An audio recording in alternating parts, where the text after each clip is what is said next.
Salut à tous, c'est Pank de la chaîne, bienvenue sur cette vidéo qui continue notre cheminement sur la méthode Sylvain, mais cette fois sur la fantasy et les afantastiques. Et on continue à lire l'article de National Geographic, vraiment intéressant, c'est chouette. En plus, Lee, elle a déjà eu des instructrices qu'elle connaît qui sont fantastiques, nous on appelle ça comme ça. On a eu des échos de personnes qui l'étaient. Notre but est de mieux comprendre, c'est aussi mieux vous faire comprendre que même quand vous allez partager un petit peu ce qui se passe dans vos têtes, tout le monde ne pense pas de la même façon, ou en tout cas tout le monde ne fonctionne pas de la même façon, et c'est assez génial de s'en rendre compte. Ça nous rend encore plus ouverts et tolérants sur le fait que les choses fonctionnent différemment pour tout à chacun. Oui. Il y a même apparemment tout un spectre, juste comme les autistes ont un spectre. Il y a un spectre pour la fantasy. Ah ouais? Oui. Et c'est pour ça que quand on dit qu'il y a peut-être 1, 2, 3%, bon, c'est pas oui ou non quand même. Il y a certains qui sont uniquement aveugles mais qui ont tous les autres sens. Il y en a qui rêvent en images, mais quand ils sont dans un état d'éveil, ils n'ont aucune image. Et puis, il y en a qui ont un tout petit peu, mais c'est très vague, c'est grisâtre, c'est flou, etc. Et donc, à l'autre côté de la gamme, tu as les hyperphantasiens. C'est les gens qui ont une imagination qui est tellement réelle et vivante, c'est comme la vie, quoi. Et tu peux même faire un test sur afantasia.com pour trouver où est-ce que vous êtes sur la gamme. Alors, il faudra... Attends, je vais Afantasia, je vais les garder à côté de moi. Comme ça, je les mettrai directement. Ah ouais, Discover the Invisible World. Tout en anglais, pour tout le monde qui nous regarde là, qui veulent suivre un tout petit peu plus, là, il y a énormément d'informations, interviews, tests, témoignages. C'est un trésor vraiment d'informations. Et je vous rappelle, je vous le remonte, comme ça ne coûte rien. Hop, je vous partage l'écran. Alors, attends. Si vous avez envie de lire de l'anglais, vous allez là vous êtes sur votre Chrome, vous allez dans traduire. Et regardez, un truc incroyable. Voilà, découvrez le monde invisible. Et tout est en français. Donc, même les sites américains, vous pouvez les lire. Il suffit d'aller sur Chrome et vous mettez dans cette petite option-là, traduire. Donc comme ça, vous pouvez lire tous les articles. Il y a plein d'articles. Et vous pouvez simplement aller les lire. Là, c'est revenu en anglais. Hop, vous remettez traduire en français. Et vous avez les articles. Voilà, ça peut vous aider à lire les sites en anglais. Ça, c'est un gros plus. Comme ça, ça permet aux gens qui ne lisent pas l'anglais de pouvoir lire quand même les sites en anglais. C'est bon, Lith, tu me vois toujours? Oui, je te vois toujours. Ok, oui, parce que j'avais une petite signe qui disait que j'étais déconnectée, mais non, je n'ai pas perdu la connexion. Okay, non, tu es toujours là. Donc, n'hésitez pas à lire les sites. Maintenant, vraiment, c'est bien fait. On peut lire quasiment les sites de toutes les langues. Donc, n'hésitez pas à y aller. Alors, je continue sur ce qui nous intéresse, l'article. Contrairement à ce que l'étymologie pourrait laisser penser, la fantaisie ne désigne pas l'absence d'imagination. Selon Andrilon, l'imagination est, dans sa définition la plus générale, la capacité à se représenter quelque chose dans un univers mental. Ce que nous, on va appeler notre intelligence intérieure, subjective. Cela n'implique pas forcément quelque chose de perceptuel, car on peut imaginer des choses d'un point de vue sémantique. Alors ça, moi, je connais très bien. Il donne l'exemple de la fable bien connue des 3 petits cochons. Je peux m'imaginer cette histoire dans ma tête sans avoir à aucun moment de représentation soit visuelle, soit auditive, mais c'est quand même de l'imagination. Ça, c'est vraiment intéressant. Cet article il est vraiment chouette. Le cerveau n'a donc pas forcément besoin d'utiliser des modalités perceptives pour implémenter un contenu imaginaire. Et là, on revient à ce que disait Lee sur la précédente partie. Moi, avec le temps, j'ai arrêté d'utiliser le mot imagine. Je dis souvent pense. Parce que au moins dans la notion pense, il y a à la fois, tu peux créer de l'imagerie, mais tu vas être surtout sur du conceptuel, des éléments que tu vas mettre en place en fonction de tes compétences et tes capacités. Et je sais qu'en hypnose, j'ai complètement, et je sais que c'était un petit peu tabou il y a quelques années, on disait mais non, si tu dis penser, ça veut dire que tu ramènes le partenaire à un certain niveau où il n'est plus vraiment en transe parce qu'il commence à réfléchir et on veut que ce soit des réponses spontanées. Et je dis ouais, mais au moins quand la personne pense à un lieu idéal de relaxation ou pense à ce qu'il aurait pu faire à un moment donné dans une régression à la cause, je t'assure que pour lui, il est juste en train d'imaginer ce qu'il pouvait faire à ce moment-là quand l'enfant qu'il était a reçu telle ou telle chose. Et ça ne ramène pas, ça n'émerge pas particulièrement la personne. Donc, le mot penser, même s'il est logique et analytique et qu'on dirait que ça c'est plutôt dans le conscient, moi, je vous invite quand même à l'exploiter parce que c'est assez conceptuel pour une personne pour se dire, personne ne pourra vous dire je n'arrive pas à penser. Parce que moi, souvent, ce que je dis quand une personne me dit je ne pense à rien ou je n'arrive pas à penser, je dis bah, c'est génial, tu es Bouddha. Toi, tu as atteint l'éveil. Ça veut dire que tu es arrivé à un niveau où tu n'as plus de pensée. Donc, tu es complètement en harmonie avec l'univers. Donc, il n'y a plus de problème, en fait. Mais malheureusement, ce n'est pas le cas. Tout le monde pense. Quoi. Je pense que quasiment tout le monde pense. Ça se trouve, un jour, on va savoir qu'il y a la pensée. Bon, bref, des gens qui ne pensent pas. Quoi. Je peux intervenir avec un petit exemple que j'ai rencontré dans un cours Sylvain. Il y a un moment où j'explique la différence entre visualiser, qui est se rappeler de quelque chose qu'on a vu, et imaginer, créer quelque chose qu'on n'a jamais vu. Ouais. Et j'utilisais exemple des hippopotames pour ce qu'on visualise, et puis j'ai dit hippopotame en bikini pour imaginer. Et à ce moment-là, un monsieur qui m'avait déjà plaint qu'il n'avait aucune image visuelle, qu'il ne voyait rien, c'était noir, il a éclaté de rire. Et là, à l'époque, j'ai dit, ah, ça c'est la preuve que tu visualises. Tu ne peux pas rire comme ça quand tu ne vois pas justement un hippopotame en bikini.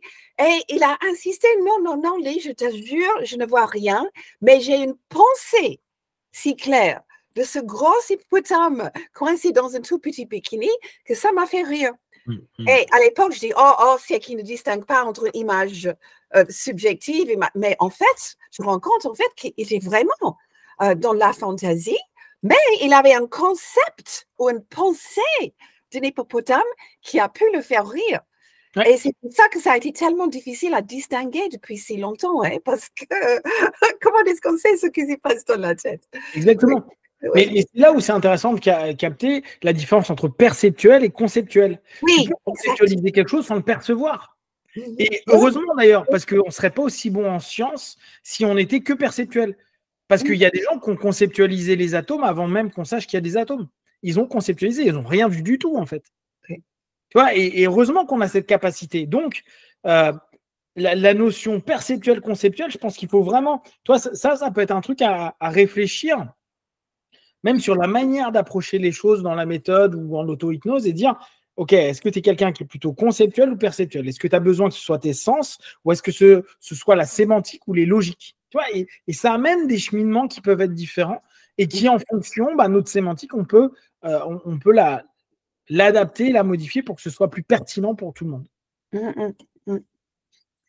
Allez, on continue. Le diagnostic. Comment savoir si l'on est aphantasique? Aphantasique, voilà. Beaucoup de personnes se posent la question.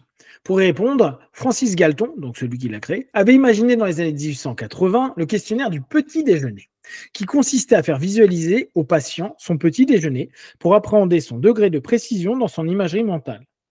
Depuis 1973, il existe un test similaire intitulé Vividness of Visual Imagery Questionnaire, VVIQ.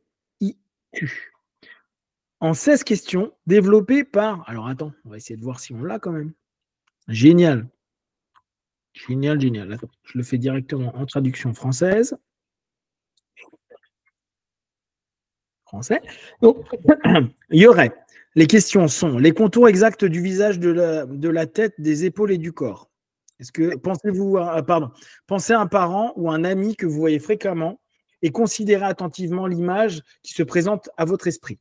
Le contour exact du visage, de la tête et des épaules et du corps. Après, il ne demande aucune image, faible, moyenne, claire, vivant, parfaitement claire. Pose caractéristique de la tête, attitude du corps, pareil.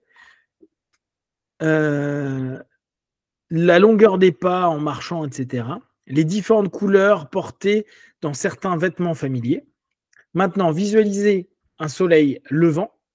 Considérez attentivement l'image. Le soleil se lève-t-il au-dessus de l'horizon dans un ciel brumeux? Le ciel s'éclaircit et entoure le ciel de bleu. Des nuages et une tempête éclate avec des éclairs. Un arc-en-ciel apparaît. Ah oui, d'accord, je vois. C'est marrant comment il ramène un petit peu ce qu'on fait dans la méthode Silva. Il ramène de plus en plus de mouvements, tu as vu? Une image posée, puis une image qui commence à avoir de plus en plus d'action. Ah, c'est intéressant. Posez à la devanture d'un magasin où vous vous rendez souvent. Bon, posez-vous devant, considérez l'image. Donc, l'aspect général du magasin vu de l'autre côté de la route. Une vitrine comprenant des couleurs, des formes, des détails, des articles individuels à vendre. Vous êtes près de l'entrée, la couleur, la forme, les détails de la porte. Vous entrez dans la boutique, allez au comptoir. Ouais, en fait, c'est exactement ce qu'on fait dans la méthode quand on dit tu rentres chez toi, combien t'as de... C'est exactement ce que tu fais avec la maison. Hein. Pensez enfin à une scène champêtre impliquant des arbres, des montagnes et des lacs, les contours du paysage, la couleur et la forme du lac, la couleur et la forme des arbres. Un vent fort souffle sur les arbres et sur le lac, provoquant des reflets dans l'eau. Ouais, c'est marrant. Voilà, ça, c'est des questions qu'on appelle donc le test développé en 1973 qui s'appelle VVIQ. Développé donc par David Marks, destiné à évaluer la qualité de l'imagerie visuelle. C'est intéressant ça aussi. C'est vraiment, vraiment bien. Je vous le mettrai. Puis, dans le cours NGH, il y avait aussi un petit test d'imagination, un IQ, mais imagination quotient. Et qui comprenait tous les sens aussi. Oui, intéressant. Oui. Ouais, c'est très, très bien ça. Le questionnaire est auto-enseigné et consiste à faire imaginer un certain nombre de choses et à décrire les degrés de précision. Par exemple, imaginer un ciel étoilé. Ok, bon, on vient de le voir. Le test, s'il est relativement efficace, est tout de même limité par son format. Pour Thomas Andrion, cela dépend un peu de la façon dont on comprend les questions et de la façon dont on donne les réponses. Donc, c'est quelque chose qui marche, mais c'est relativement facile d'utilisation. Mais c'est basé sur le rapport de l'individu à lui-même. Ah, c'est intéressant ça. On revient toujours sur la même chose. Vu que chacun fonctionne à sa manière et qu'on a tous plus ou moins des stratégies, bah oui, effectivement, ça dépend de la façon dont on comprend la question et comment on donne les réponses. Effectivement, ça va varier. Mais au moins, pour les personnes qui se posent la question s'ils sont aphantasiques, bah, n'hésitez pas à aller faire le test, c'est toujours amusant. Et puis, ça vous permet de voir un petit peu où vous vous situez. Il existe d'autres approches pour détecter la fantaisie. Parmi elles, celle de Joel Pearson, professeur de neurosciences cognitives de l'Université de Nouvelle-Galles du Sud à Sydney. Nouvelle-Galles du Sud. New South Wales. Ouais, non, mais c'est vrai. Non, mais tu sais que la dernière fois, il y avait Nouvelle-Galles et il n'y a pas. Attends, il y a Nouvelle-Écosse aussi. Il y a Nouvelle. En fait, il y a Nouveau tout en Australie. Vous avez tout de nouveau. Je me faisais la remarque, je me dis, bah oui, c'est vrai, Nouvelle-Galles, il y a. Il utilise ce que l'on appelle la rivalité binoculaire. Ok, on va voir ce que c'est après. Andrion l'explique en ces termes. Quand vous regardez un objet, vous avez des images qui se forment sur vos deux rétines, sur l'œil droit et sur l'œil gauche, mais vous voyez une seule image. Ouais. Il y a un effet de fusion. Ouais. On peut jouer avec, en présentant une image différente, avec une sorte d'appareil, avec des lunettes un peu spéciales. Votre cerveau sera tout de même capable de voir une seule et même image en combinant des informations perçues par chacun de vos deux yeux. Ouais, ça je l'avais déjà vu. Ok, mais je ne vois pas en quoi ça peut nous aider à savoir si on a fantaisie. Non. Alors okay. En général, l'être humain a un œil dominant, ça d'accord, et l'image que l'on perçoit correspond plus à cet œil-ci qu'à l'autre. D'accord. Mais si vous demandez à quelqu'un d'imaginer l'objet que vous présentez, l'alternance entre les deux yeux va se faire plus rapidement. Votre cerveau se prépare déjà à cette image que vous imaginez et donc vous allez la voir apparaître. Il y a une bascule entre votre œil dominant et votre œil non dominant. Ouais, c'est plus technique déjà. Oui. Comment il s'appelle le psychologue qui a fait ce test? C'est Joel Pearson. Joel Pearson. Je ne me rappelle plus, mais j'ai vu une interview sur afantasia.com avec un neurologue justement qui parlait pas simplement de cette dominance, mais parce que là, je ne comprends pas quelle est la relation avec ce dont on parle. Mais lui, il disait effectivement que des gens qui avaient eu une attaque cérébrale, qui ne voyaient plus ce qui existait à un côté, justement, il avait aussi ça pour certaines personnes, quand ils essayaient de visualiser, il avait toute une partie de l'image qui était absente. Donc, il faisait la relation entre la vue physique ou objective et justement la mémoire ou la reproduction d'image qui est subjective. Mais je ne vois pas pour le moment qu'est-ce que bioculaire ça a à voir, non? Ouais, pour l'instant, alors bon, on continue. Et c'est quelque chose qui se corrèle assez bien avec les résultats du questionnaire VVIQ. Ah bon? D'après l'expert, cette manipulation fonctionne moins bien avec les gens qui disent ne pas avoir d'imagerie mentale. Ah, ok. C'est une manière d'objectiver ok. qu'une personne n'a pas du tout d'imagerie mentale. Ok, ça te permet d'avoir concrètement. Ouais. Ouais. Le scientifique précise tout de même que ces expériences sont relativement compliquées et doivent être réalisées en laboratoire avec un bon matériel. Ok. Est-ce un désavantage pour les individus dits fantaisiques, et bon, nous on va dire fantastiques, qui J'aime voter, c'est pas vrai. Non, c'est sûr. J'aime. Fantaisiques, qui ont une imagerie mentale classique, l'absence d'imagerie mentale peut paraître handicapante. Et c'est effectivement le cas pour certains. Moi, je ferme les yeux, je ne vois rien, pas de son, pas d'odeur, explique Mathieu Munoz au micro de Faustine Oquet dans l'émission Ça commence aujourd'hui, dédiée aux troubles de la mémoire. Le jeune homme affirme qu'il se souvient principalement des faits marquants de sa vie, mais à moyen, voire à court terme. Et il fait également part de difficultés à placer ses souvenirs dans le temps.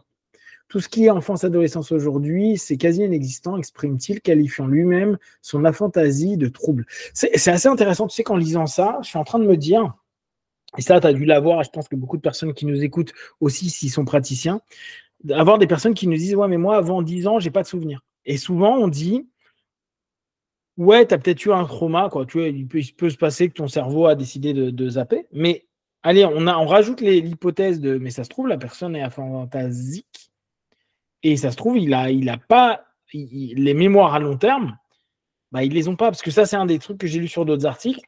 Beaucoup de personnes aphantasiques ont des difficultés de mémorisation à long terme. Oui. Ce qui est normal parce qu'ils n'arrivent pas à revenir sur une image qui serait un trigger, une gâchette, un déclencheur pour revenir sur quelque chose. Oui, mais il y a aussi un avantage. Les aphantasiques, justement, apparemment, souffrent beaucoup moins de stress post-traumatique parce qu'ils n'ont pas des images de l'événement qui continuent à les hanter. Donc, il y a même des aphantasiques qui disaient, mais en fait, même si au départ, ils disaient, ah, mais il y a quelque chose qui me manque, finalement, ils ont décidé, non, je suis mieux comme ça. Quand je vois les gens autour de moi qui ont toutes ces images de terreur, de trauma, donc ils sont contents de rester comme ça. Donc, il y a certains avantages quand même. Oui, non, mais c'est sûr. Il y a avantages, désavantages. Toutefois, les individus avec aphantasie ne subissent pas toujours cette différence. Pour certains qui n'ont jamais connu d'imagerie mentale, c'est une normalité. La plupart des gens qui ont une aphantasie sont en fait remarquablement identiques aux autres, et c'est pour ça qu'en général, ils s'en rendent compte très tard. Il n'y a aucun indice externe qui montre que la façon dont le cerveau fonctionne est différente de la moyenne. De fait, le cerveau est un organe plastique qui peut remplir certaines fonctions de diverses manières. Vous pouvez très bien arriver à faire la même chose qu'un autre individu en utilisant tout simplement des réseaux neuronaux différents. Ça, on le sait. Par exemple, vous pouvez prendre une région cérébrale et puis petit à petit, avec le temps et la rééducation, vous pouvez retrouver des manières de vous comporter comme avant, tout simplement en utilisant d'autres régions cérébrales. C'est souvent le cas pour les personnes qui ont fait des AVC, où il y a des zones du cerveau qui ne fonctionnent plus. et qui arrive à recréer un ensemble de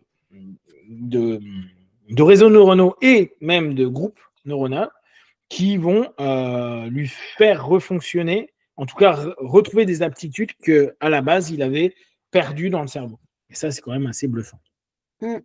J'ai au moins 2 diplômés Silva qui m'ont confié qu'ils étaient aphantasiques avant de faire le cours. Et ça les a aidés justement de retrouver leur imagination. Donc, ils ont retrouvé leur imagination avec la méthode. Pardon? Ils ont retrouvé l'imagerie mentale avec la méthode. Oui. Cool. Je croyais que c'était possible, mais ça m'a vraiment confirmé. Ouais, c'est très, très bon. Pour tenter d'obtenir une réponse à la question « Est-ce que la fantaisie est handicapante ?», le chercheur Liu et Bartolomeo ont fait passer un test d'imagerie visuelle à 117 participants. Parmi eux, 44 étaient aphantasiques, 42 avaient une imagerie typique et 31 étaient hyper fantasiques. On a parlé tout à l'heure. C'est-à-dire qu'ils sont capables de produire des images mentales extrêmement précises. Chaque participant recevait d'abord une qualité visuelle forme, par exemple, puis 2 mots à représenter dans son esprit, castor et renard. Finalement, la voix mentionnait un adjectif, supposons long, et exhortait la personne à sélectionner qui du castor ou du renard y répondait le mieux. D'accord. Les 2 chercheurs ont ensuite analysé les réponses des 3 groupes et ont démontré que les individus avec aphantasie étaient en moyenne plus lents pour assimiler et traiter les informations visuelles, ce qui semble logique. Toutefois, malgré la différence de délai, les 3 groupes ont montré le même degré de pertinence. Okay. La fantaisie ne réduit donc pas forcément l'imagination visuelle. En ce sens, Andrion file la métaphore de l'adaptation d'un film au cinéma. Avant l'adaptation au cinéma, on est libre d'imaginer l'histoire de toutes les manières qu'on veut. Et puis, dès que c'est adapté au cinéma, les visages des personnages vont avoir tendance,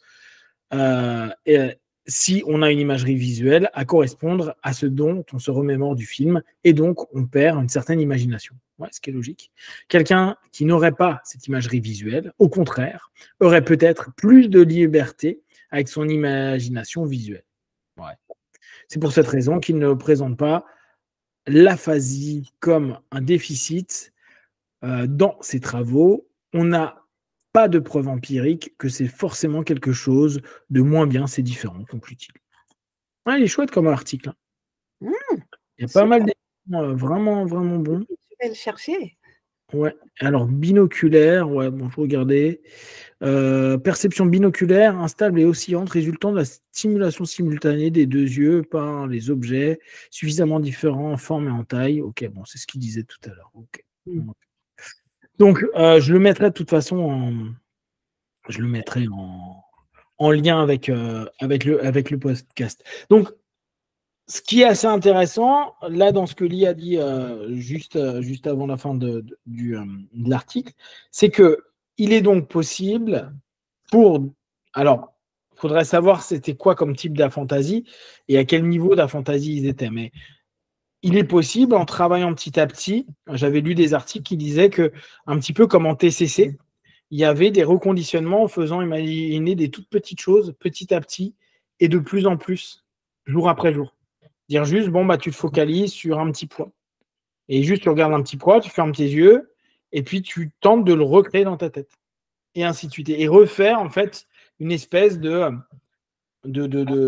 réapprentissage, mais en subjectif des éléments que tu captes en objectif. Et on pourrait même le faire, tu vois, avec je regarde mon téléphone, et même l'image rémanente du téléphone ou n'importe quoi peut être intéressant pour après tenter de le formaliser en soi. Donc ça, j'ai lu qu'il y avait des techniques de rééducation, mais vraiment, ils disent c'est hyper lent, hyper progressif, etc., qui est possible de mettre en place. Après, tout le monde, comme il dit, vu que ça ne dérange pas plus que ça, la plupart du temps, les gens ont déjà vécu avec ça. Mais c'est cool que Lee puisse nous donner des feedbacks sur des personnes qui, justement, avaient ce type de problématique et ont amélioré tout ça. Ils l'ont amélioré comment? C'est-à-dire que petit à petit, ils t'ont dit qu'ils arrivaient à mieux voir entre le 1er et le 4e jour. Comment ça s'est passé? C'est avec les semaines, les mois? Tu as eu quoi comme type de feedback là-dessus? Ben justement, moi je n'étais pas au courant que plus récent, donc je n'ai pas demandé à beaucoup de gens. Ouais. Et, mais ça, c'était dans les derniers 6 mois, effectivement, que j'ai tombé sur 2 anciens, justement, et on me parlait comme ça, et on me dit, ah oui, j'étais comme ça, mais la méthode Silva m'a aidé à retrouver les images, quoi. Mais ça serait intéressant, justement, de demander plus régulièrement aux anciens. Hein. Ouais. Ouais, là, tu vois, c'est des choses vraiment, je trouve, intéressantes et qui peut aider, parce que je pense qu'il y a certaines personnes qui se disent, moi, j'ai pas envie de faire la méthode ou de faire de l'hypnose ou de faire des techniques comme ça, parce que au bout c'est basé sur l'image, oui. Ouais. Non, c'est pas vrai. Oui. Donc, c'est vrai que la plupart des profs basent ça sur les images, mais il y a plein d'autres choses qu'on peut faire. Oui, et ce qui est dit dans l'article, c'est-à-dire qu'on peut très bien ne pas voir, mais on peut sentir au niveau de l'odorat, mais on peut travailler sur d'autres aspects plus kinesthésiques, plus auditifs, etc., qui peut permettre à tout à chacun d'aller dans justement sa conceptualisation ou sa perception de l'ensemble des éléments. Justement, l'instructrice Sylvain dont j'ai parlé, je lui ai dit, mais comment tu as pratiqué la méthode? Elle disait, mais je faisais le miroir à l'esprit, et plein de choses qu'on peut faire sans images. La seule chose où elle était un peu embêtée, c'était les mots-clés de mémoire. Ouais. Oui, elle doit vraiment... Mais à part ça, elle a toujours super bien travaillé. Pas de problème. Donc, si vous avez envie de faire la méthode et que vous hésitez, appelez votre instructeur, déjà pour le prévenir, pour dire, moi j'ai cette notion-là. Comme ça, l'instructeur, connaissant en plus ce type de problématique, parce que c'est nommé, pourra vous donner des instructions parfois un peu différentes pour que vous puissiez avoir, vous, votre façon d'aborder les choses.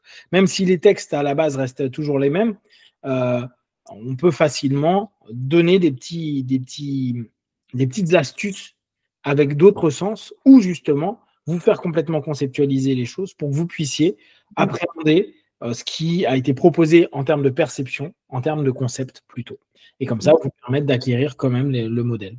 Et c'est intéressant que José Silva lui-même, il a créé un système basé sur les images visuelles. Toute sa famille était très visuelle et tout ça. Mais même José, tu trouves des petits indices dans la méthode qui indiquent qu'il savait que c'était possible sans des images visuelles. Il y a un moment, quand on est sur le point de créer les conseillers, où il dit, tu le visualises, tu l'imagines, tu utilises ta visualisation directe ou indirecte, mais tu perçois de ta propre façon l'image de ton conseiller. Alors là, justement, indirect peut être très bien conceptualisé. Et l'autre moment, c'est quand tu travailles les cas et tu dis projette l'image sur l'écran et il dit fais un scanning de l'endroit où tu sais que se trouve la tête jusqu'au pied, qui implique justement qu'il y a des gens qui ne voient pas la tête, mais ils savent où ça se trouve. Oui, intéressant, hein, mais juste des toutes petites indices, mais voilà, c'est là. Ouais, c'est ça. La notion de savoir devient intéressante. L'assimilation du concept. Oui. Sache qu'il est là, il dit. Ouais, tu ne vois pas, si tu l'entends, sache qu'il est là. Voilà. Donc, n'hésitez vraiment pas, si vous avez des questions là-dessus, et rentrez en contact avec avec les instructeurs avec qui vous voulez faire la méthode. Comme ça, au moins, ils seront au courant et ils pourront trouver vraiment des éléments pour vous aider. Est-ce que tu as quelque chose pour conclure Alors, pour conclure, moi, je considère que j'ai une bonne imagination, mais il y a une chose que j'ai vraiment du mal à imaginer, c'est les gens qui ne peuvent pas imaginer. Ouais. Et je sais que ça existe. Ouais. Non, mais et puis je pense que plus on le sait dans le monde Silva ou dans le monde de l'hypnose, mieux c'est parce que ça permet de trouver des bonnes alternatives pour que tout le monde puisse avoir sa réponse qui sera peut-être pas dans l'imagerie mentale, mais qui sera dans l'imagination. Tu vois, on est à nouveau dans ce truc-là. Tout le monde peut imaginer, c'est ce qui a été dit, mais tout le monde n'est pas capable d'avoir une image de son imagination. Et là, on trouve d'autres alternatives. En tout cas, on ne vous voit pas la semaine prochaine parce qu'avec Lee, on est à la convention d'hypnose moderne à Nice. Donc, vous n'aurez pas de numéro méthode Silva. Et bien sûr, si vous avez envie de savoir quand est-ce qu'il y a des formations, vous allez sur la méthode silva.fr, .be.ch. Vous avez comme ça le monde francophone. N'hésitez pas à les contacter, à contacter les instructeurs pour vous inscrire. Il y en a un petit mot de la fin, Ali, ou tout est OK pour toi? C'est bon. C'est tout bon. Alors, comme d'habitude, ne prenez que ce qui est bon et juste pour vous. Testez, observez, analysez et concluez. À très vite, B1. Ciao. Ciao.